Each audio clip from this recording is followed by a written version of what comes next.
In many ways, its story can be traced back to the early 1950s. This was at the time when the Cold War had been a reality for several years. Another reality that the US was coming to terms with was that the Russians were no longer lagging behind America in aeronautical design. In fact, they had achieved remarkable developments in the post-war years and were able to produce a series of bomber designs which shocked the NATO allies every bit as much as their MiG fighters had done. This is the Russian Tu-16, NATO named the Badger, an extremely advanced aircraft for its time, powered by only 2 engines that were the largest and most powerful jets of their day. The Badger's full-swept wing, high speed and substantial bomb load made it a major threat, but its limited range would have confined it to use only in the event of a European conflict.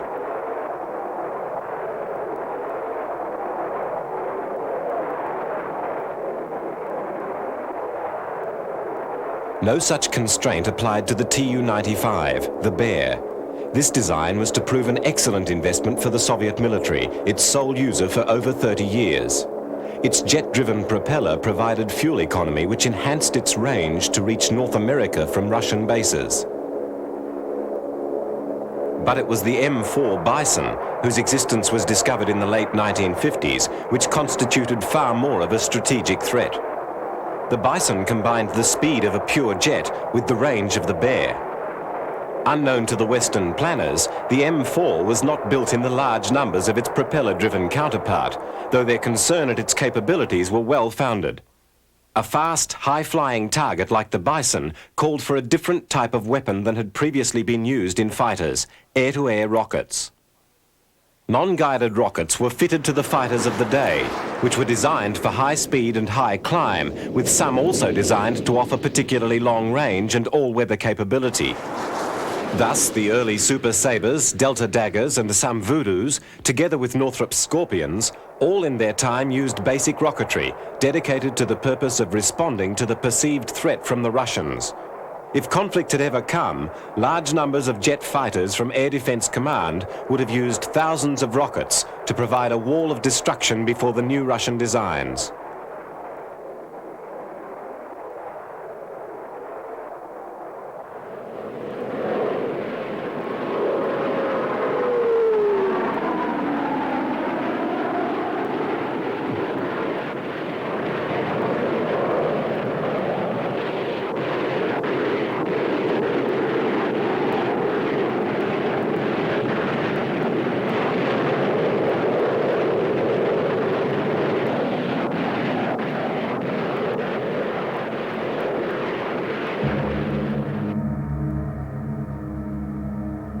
As technology progressed, so did rocketry, and the mass of simple, unguided weapons gave way to a limited number of much larger and more sophisticated concepts.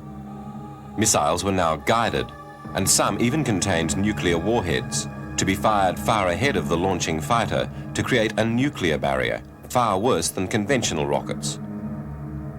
The aircraft that carried this technology had to be fast and high-flying, but its purpose of intercepting the bombers meant that it would not necessarily be light and maneuverable, and certainly that it would not be a fighter in the traditional terms that would have been understood even a decade before.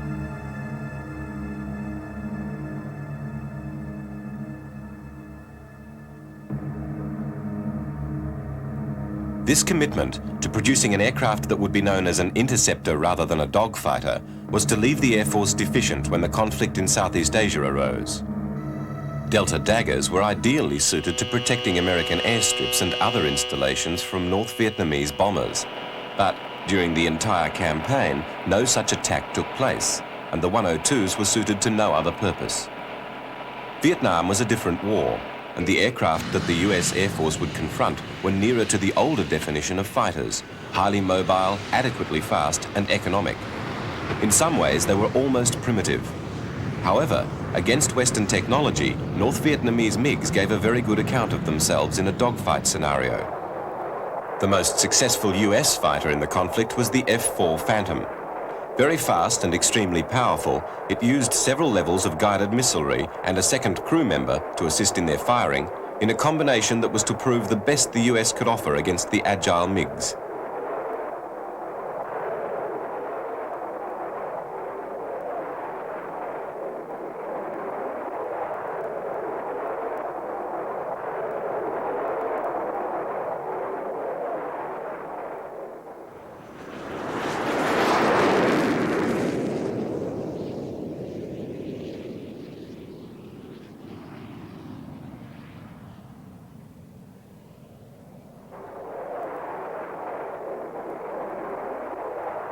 But the F-4 was originally designed as a Navy interceptor, using missilery to deal with enemy planes rather than being able to take them on as a true dogfighter itself.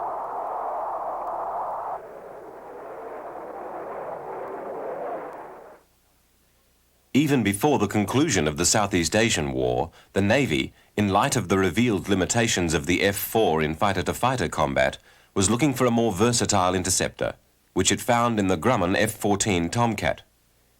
With the Tomcat, no expense was spared. Carrier space is limited, and it was thought it must be dedicated to the best money could buy, which undoubtedly the Tomcat was. It used variable sweep wings to provide flexible combinations, and despite its size, it was extremely agile. Using the Phoenix missile, it achieved a range the Air Force had only been able to contemplate for many years. Because of the Tomcat's flexible design, it was able to carry the same type of weaponry the Phantoms used over Vietnam, with the significant inclusion of a cannon for close encounters and dogfighting.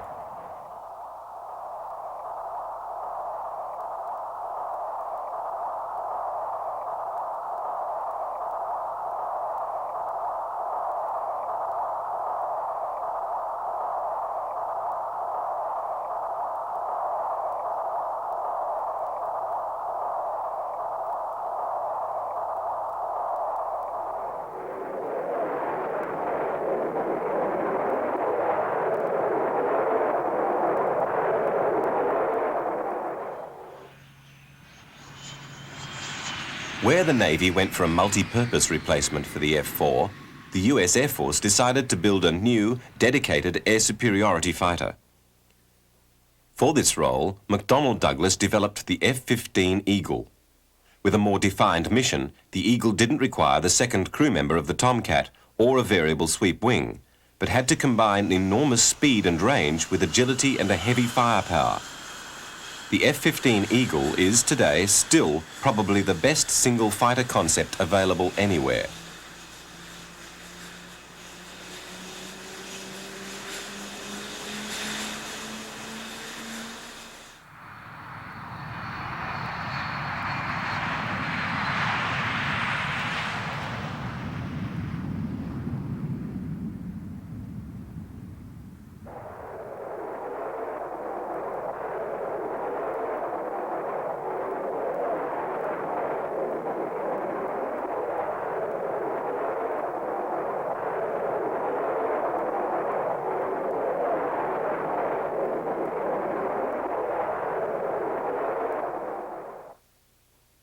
Fighter design is as much a question of philosophy as it is technology, and Russian thinking had taken another tack entirely.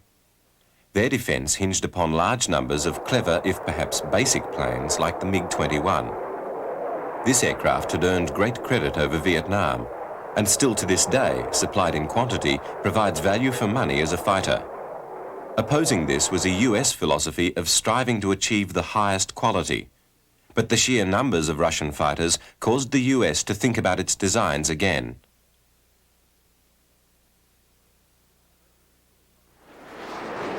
A further influence on US thinking in the early 70s was that many of the supporting NATO air forces were flying the Lockheed 104 Starfighter, a plane that had proven very effective but was now fast nearing retirement. The Starfighter never sold in large numbers to the US Air Force. But, as a lightweight value-for-money concept, not unlike the Russian MiGs, the 104 was manufactured abroad in large numbers by many of the US allies. This revealed a large market, which all the leading Western manufacturers were hoping to fill.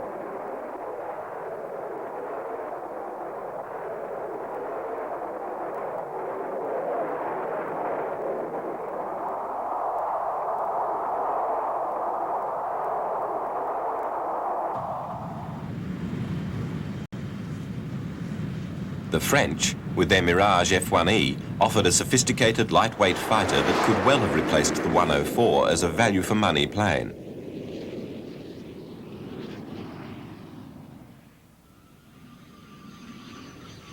Similarly, the Swedish Saab Drakon was put forward in a very effective high-tech answer to NATO's needs. The Drakon was a brilliant design, but both the two European concepts would have to do battle with US manufacturers. General Dynamics had been out of the fighter business for some time, and they were determined to get not only overseas orders from NATO countries looking for a replacement for the Starfighter, but to fill what was fast becoming seen as America's need for a more economical fighter than the F-15. The new plane would need to be purchased in the sort of numbers that the Soviets were known to be deploying, and the combined markets clearly justified the manufacturer investing millions in its new design. General Dynamics' entry into the competition was the F-16 Fighting Falcon. The prototype F-16 differed very little externally from those that were to follow. Right from the very beginning, the project went beyond the state-of-the-art to technology that was still on the threshold of development, like a total commitment to fly-by-wire flight controls.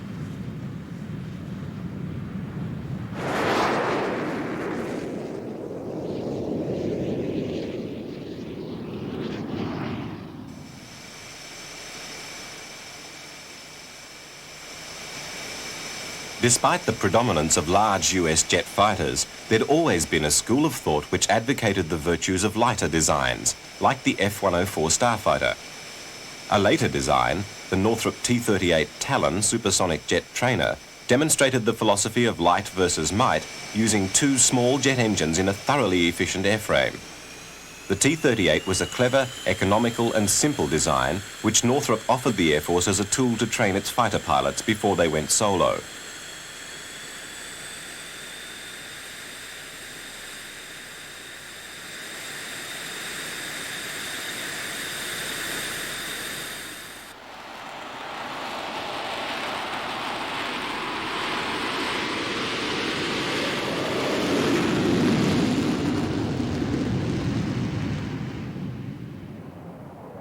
The soundness of the basic design can be seen in this spectacular spin testing of the prototype. It was probably not surprising, given the availability of such a proven and successful airframe as the high-performance trainer, that its manufacturers were tempted to develop a dedicated single-seat fighter version, which became the F-5 Tiger. This aircraft's relatively low cost and high performance developed many foreign sales, although, like the Starfighter, it had not done particularly well in the US inventory. However, overall, the US and European markets for fighters had provided a windfall for Northrop.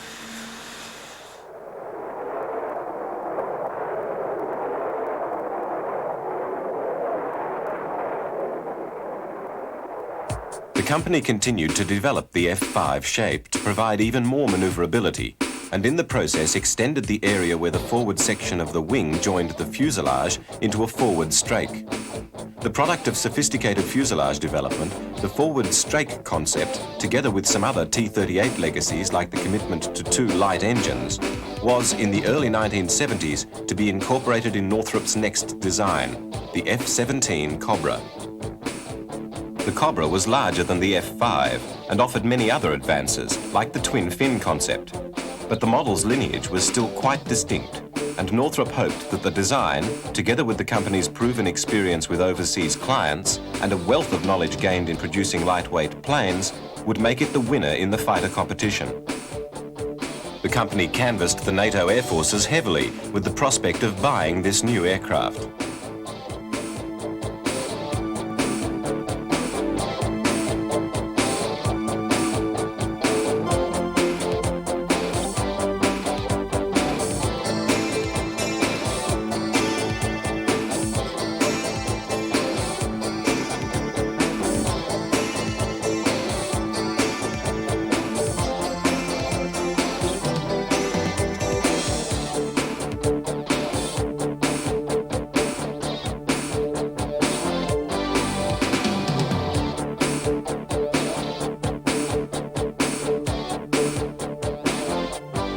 As you can see from this footage, pilot comfort and high tech came together in the plane's interior, although in some ways it was still behind the F-16, in that its flight control at this stage was not fully committed to fly-by-wire.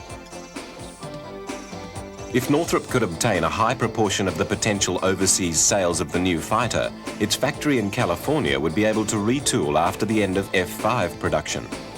Like General Dynamics, they hoped their plane would carry off the order for the crystallizing US Air Force requirement. In April 1974, the press, dignitaries and members of the military were brought together to see the YF-17. Much was at stake, But Northrop had good reason to be confident on that sunny Californian day when the plane was first unveiled for the public that their aircraft would at least get substantial sales. The contracts were fast building up to be the biggest peacetime Western fighter deal of all time, because by now, both the estimates of NATO allies and the US Air Force had been revised upwards.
As is often the way in US military procurement, the two US contenders would first have to compete, one alongside the other, in a vigorous fly-off competition where the planes would be tested to their limits. When, at Edwards Air Force Base in California, Northrop and General Dynamics pitted the genius of each company's engineering teams against one another, the outcome was clearly going to be close.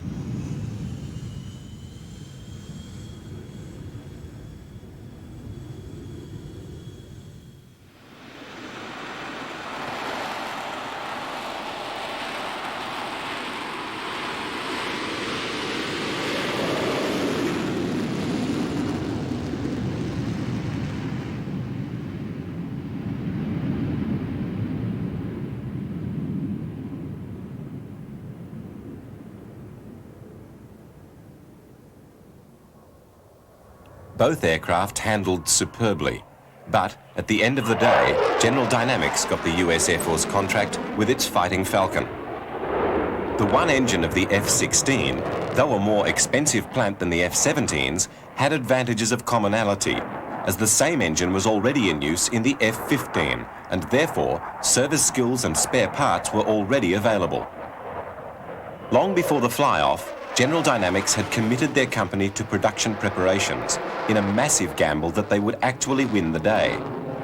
This itself became a critical factor in the outcome, as it meant that they were able to promise delivery of their aircraft much earlier than their competitors.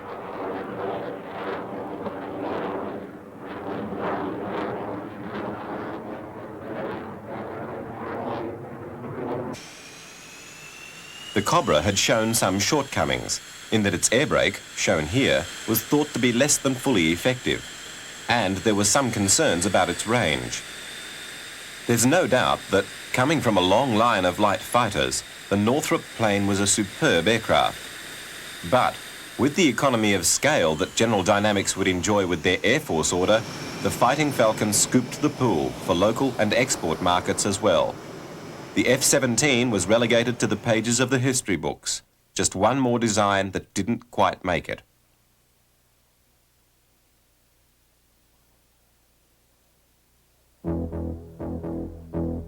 The final card that General Dynamics had played to gain its European orders was offering NATO countries a large share of the aircraft's production for their local industries in a complicated offset deal. This meant that much of the technology that had been developed at General Dynamics Fort Worth plant found itself being used in Holland, Belgium and other European countries to produce identical aircraft thousands of miles apart. Further exploiting its advantage, General Dynamics proceeded with more sales outside the NATO bloc. Here the Iranian symbol is placed on an F-16, though due to the turmoil in that country it would, in the end, be delivered to Israel. Fighting Falcons were also developed into very successful ground attack aircraft, as well as dedicated fighters. Here, a pair of F-16s are shown in service with the Egyptian Air Force.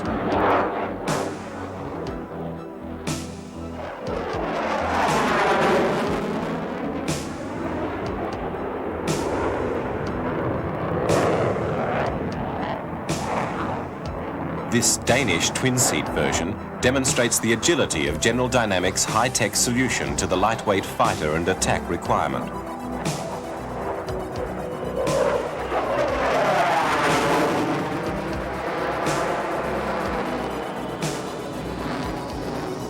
Although the US and NATO air forces had found an answer to their problems, the US Navy had to live with different parameters. By now, the F-14 Tomcats had been in service for some time, and these superb aircraft were clearly doing their job well. But their high-cost technology was a cause of concern for the Navy.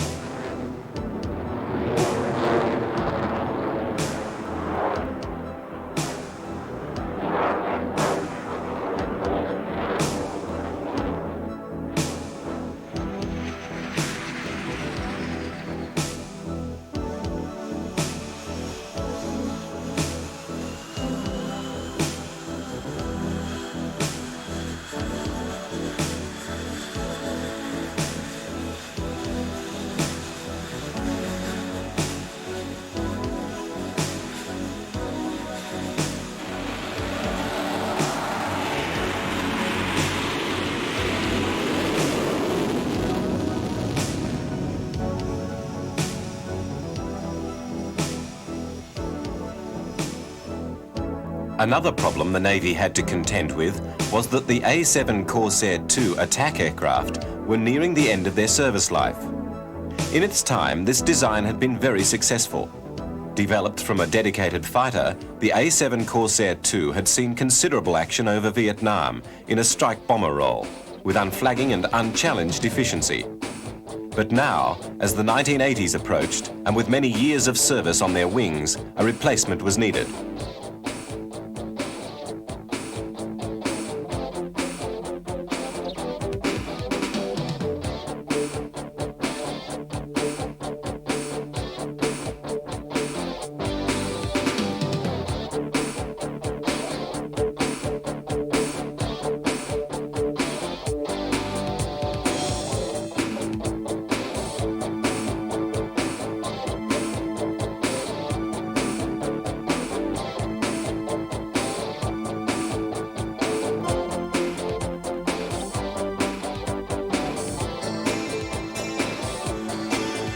A third concern was that some F-4 Phantoms, many in service with the Marines, were still flying in roles where it would be uneconomic for Tomcats to replace.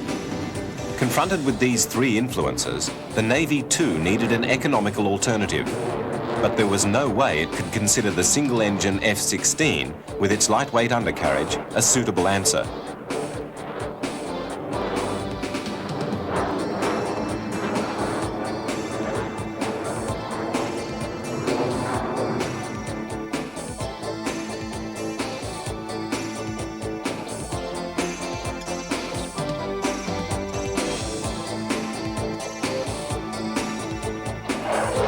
As the Phantoms and A-7s aged and the cost of vast numbers of Tomcats became more daunting, the US Navy looked for another type of aircraft.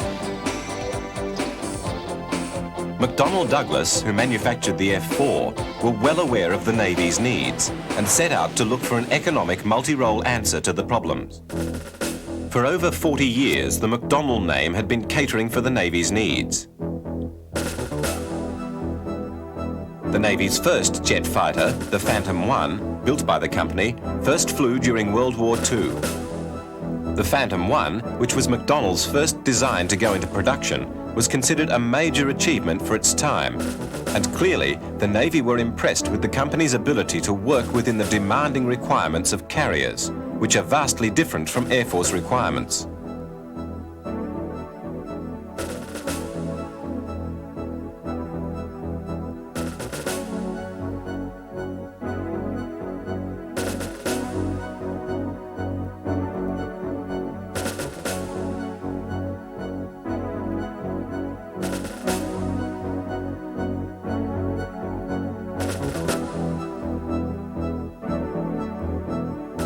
A vastly updated version of the Phantom, combining the same shape with more powerful engines, was the Banshee.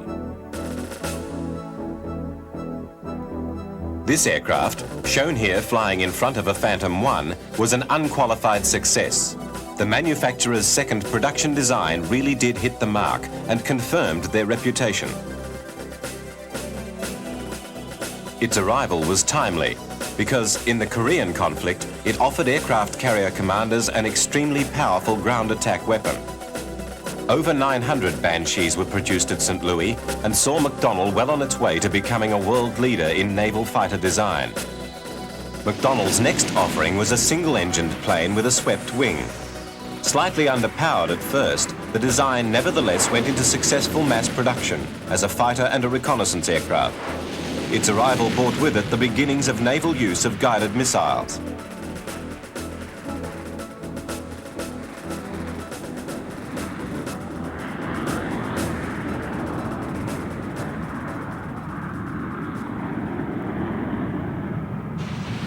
The St. Louis Company's crowning achievement was the F-4 Phantom II.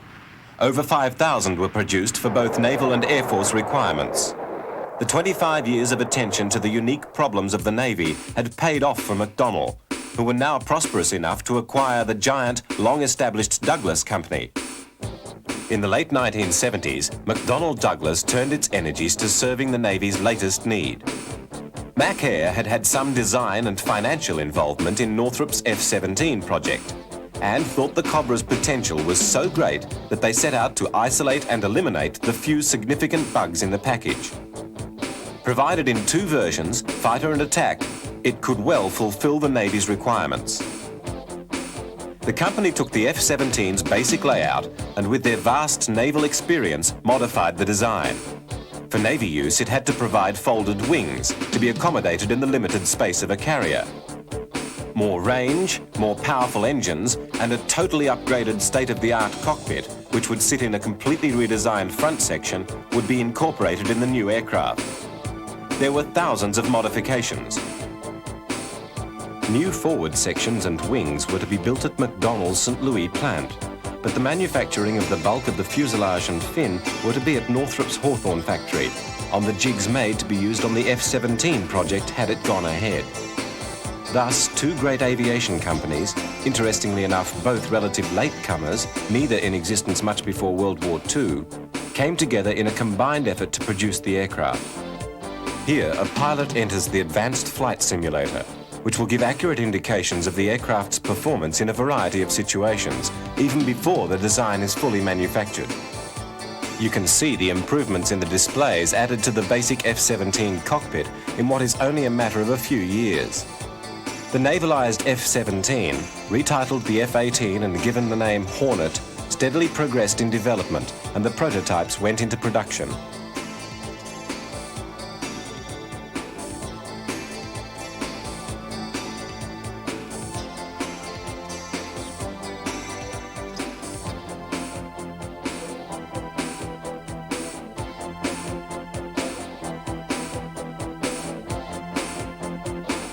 The latest materials were used to provide strength and lightness to increase the overall performance of the aircraft. Naval aviation requirements for planes that might be flying from an aircraft carrier anywhere in the world are very specific, and components for the new type were individually subjected to thorough testing.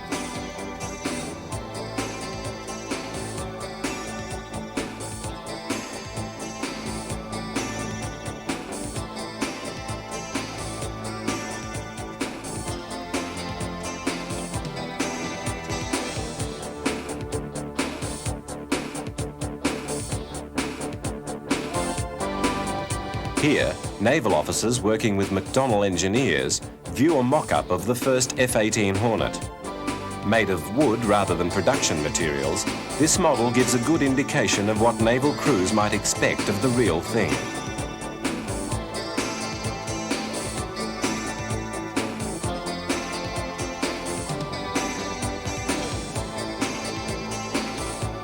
As a bonus for the program, Mac Air had on hand the YF-17 prototypes.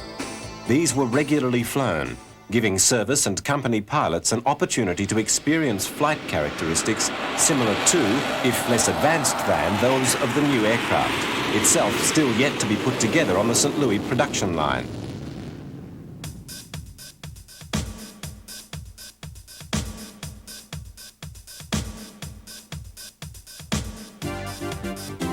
One thing the Navy insisted on in the reborn Northrop design was a vastly more robust undercarriage to take the devastating effect of bringing tons of high-tech to a sudden stop on a moving carrier deck in a matter of feet.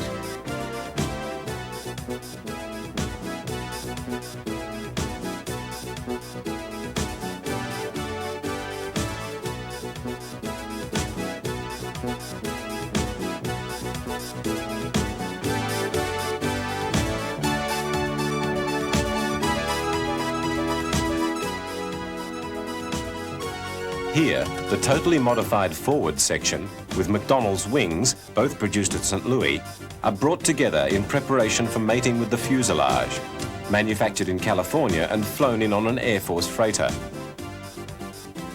Each section is completely assembled as a module or plane set.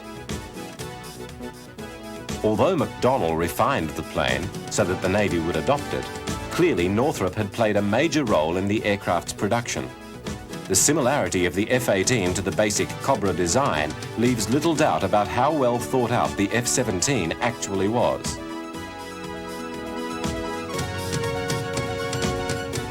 Pipes, wires and joints from California are perfectly matched to their partners produced in Missouri, all coming together in a superb fighter aircraft that was to fill at least two Navy needs.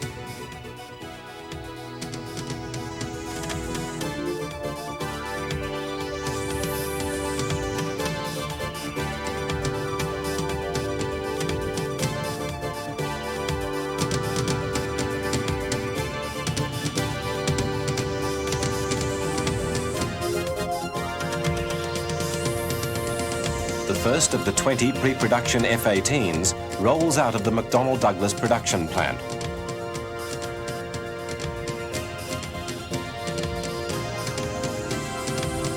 Service representatives and other dignitaries mingle, examining the born-again fighter design, truly a phoenix from the ashes, that it is hoped will satisfy the needs of the Navy and the Marines, both in a fighter and attack versions.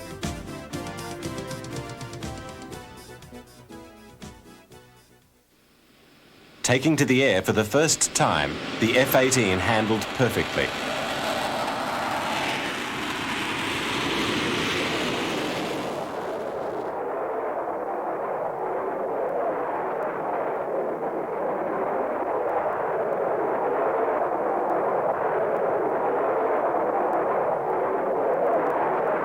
Here, the heavily reinforced undergear, a vastly more substantial component than that needed by its F-17 forebear, is lowered.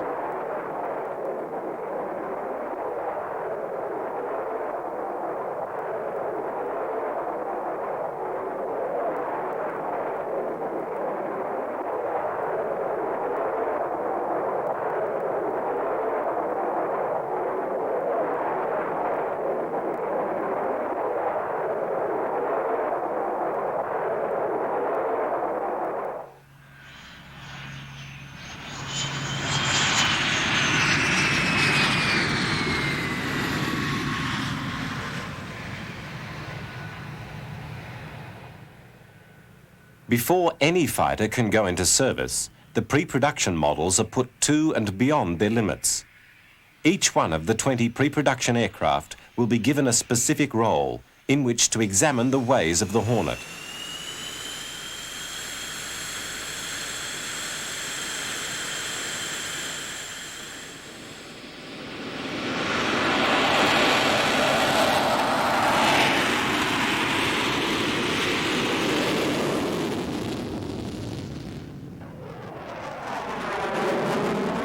The maneuverability of some aircraft will be tested at high speed. Others will be dedicated to testing weapon carrying and release, and another to the difficult and demanding task of spin testing.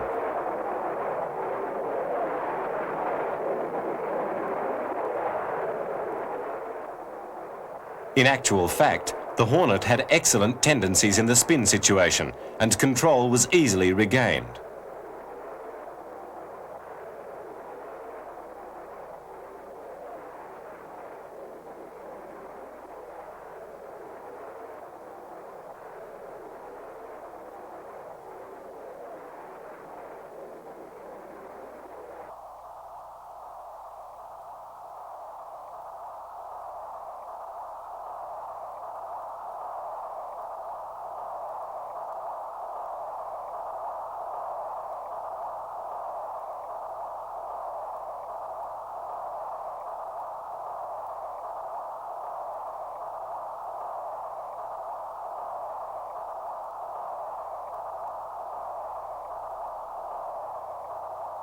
The modern fighter pilot has the assistance of computer advice on a visual display to tell him what to do in disorienting situations.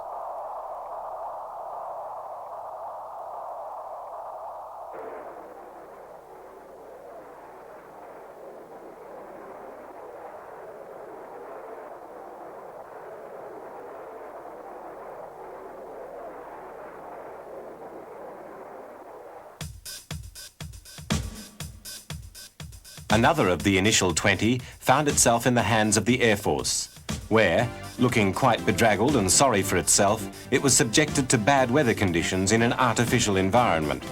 Extreme cold and extreme heat would be applied to the aircraft to check for the slightest flaw in the design.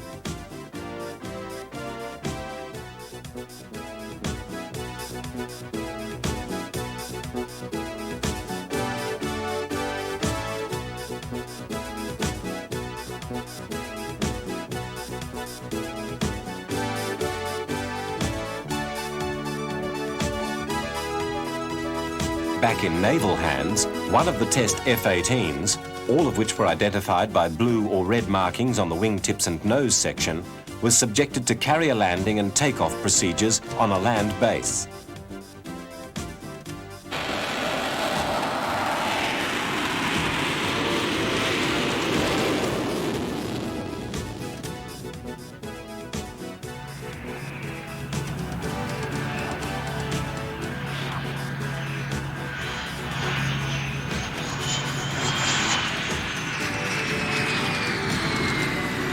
Landings similar to those which would be required on a carrier are experienced.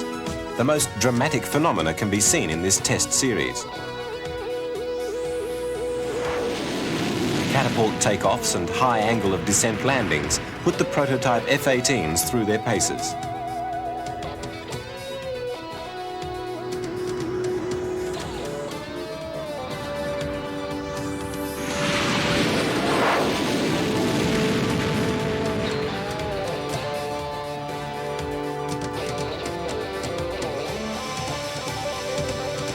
In heavy crosswinds, the computer-controlled surfaces struggle to keep tons of high-tech travelling in a straight line.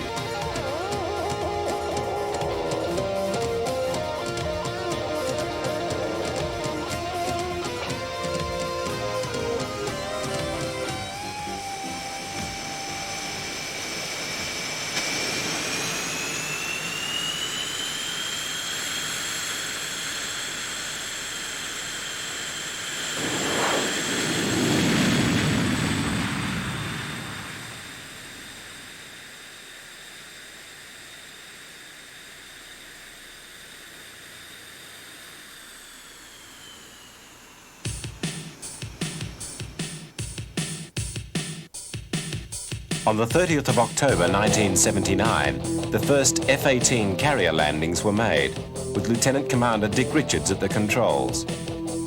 Prototype number 3 was to be subjected to continual testing in a sea environment, with constant takeoffs and landings, touch and goes.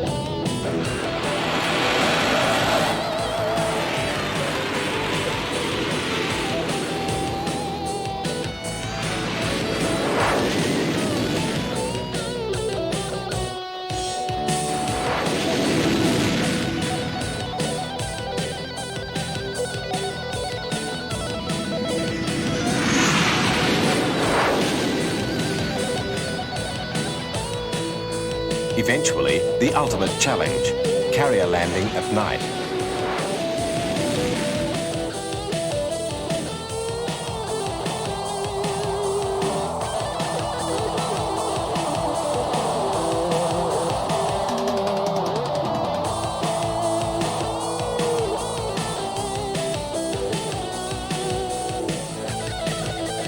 The prototype F-18s were put through their paces and gave an insight into what the Navy could expect from its new economical high-performance fighter and, by inference, from the intended new attack aircraft.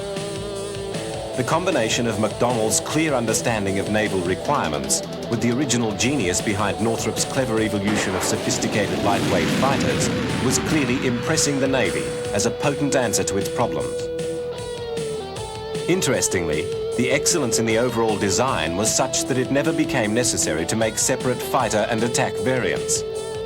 The plane provided sufficient flexibility to accomplish both roles, negating the need to duplicate the aircraft in the all too limited space on board the aircraft carrier.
By November 1980, the Navy was ready to take delivery of the first FA-18. With the usual ceremony that accompanies such major events, the Hornet goes into commission.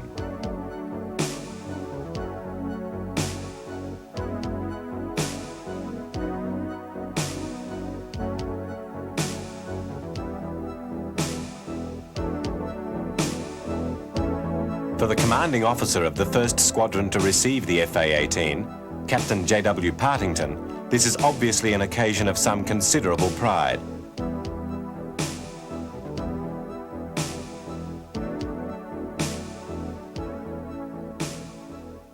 This is one of the first two-seat versions to be produced, to be used for crew familiarisation in the ways of handling what was fast becoming one of the most important aircraft in the Western Defence.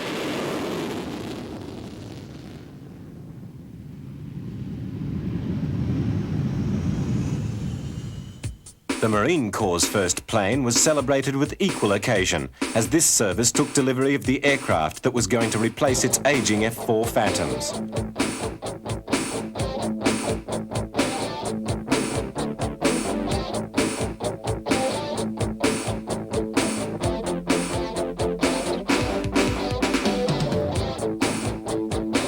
Some of the squadrons now using McDonnell's latest technology can trace their heritage back to a time when McDonnell themselves were a mere producer of aircraft parts.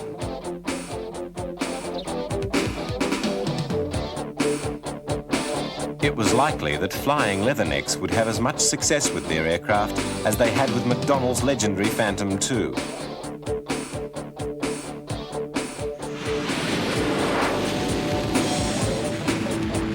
Soon the FA-18 was to go into full deployment with both services.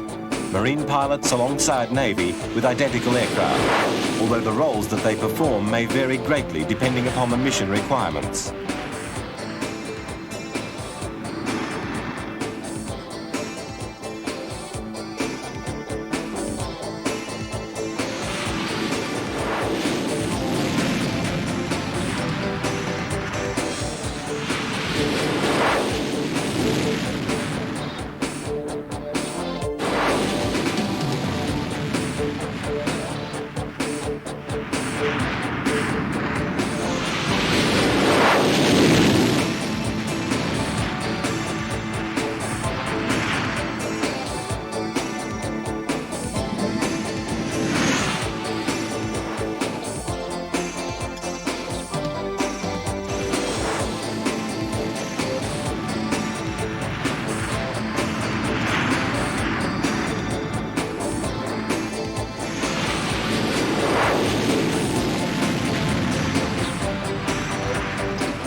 But the Hornet was not to be totally confined to carrier use.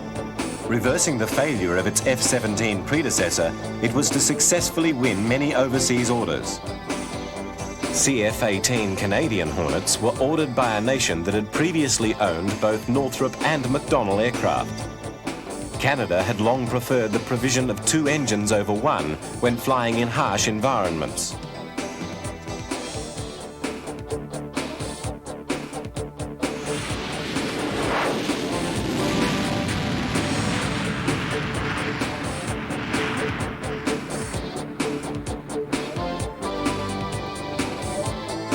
Here, a two-seat CF-18 flies over Canadian airspace.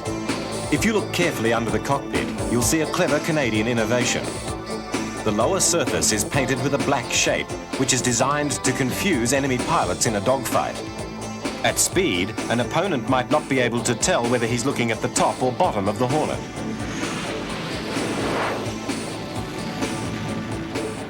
Here, Air Commodore Rosa, the officer in charge of the Australian procurement of F-18s, flies a US Navy Hornet. Australia purchased the FA-18 as a replacement for its ageing Mirage fighters, and much of the aircraft's components were to be built on the island continent, where, except for the prototypes, it was also to be assembled. This is one of the early Australian planes being loaded into a C-5A transport in St. Louis. Consumed by the C-5A, it is transported across the Pacific to Australia, where it will act as a pattern for 75 other aircraft.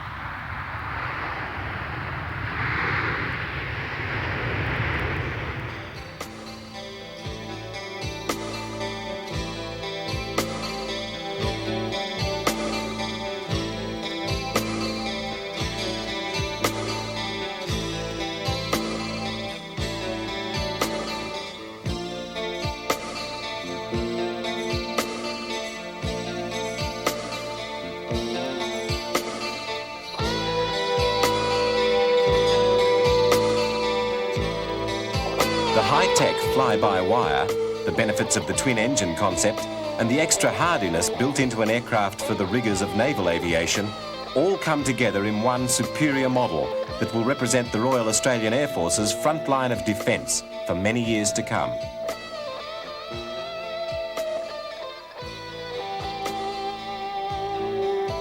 Another nation to invest heavily in the F-18, after it had bested the F-16 in a fiercely fought competition, was Spain, which had then recently become a member of NATO. This must have been a matter of particular significance and a source of satisfaction to Northrop and McDonnell as they combined to enjoy the export sales that had been denied the F-17. After a difficult start, only narrowly losing to the F-16, the Cobra, evolving into the Hornet, has arrived. Not only is it a winner in its originally perceived task, it is also a winner in the hardest of all fighter roles, the Navy fighter. In any part of the fighter spectrum, the FA-18 is a true winner. A great plane.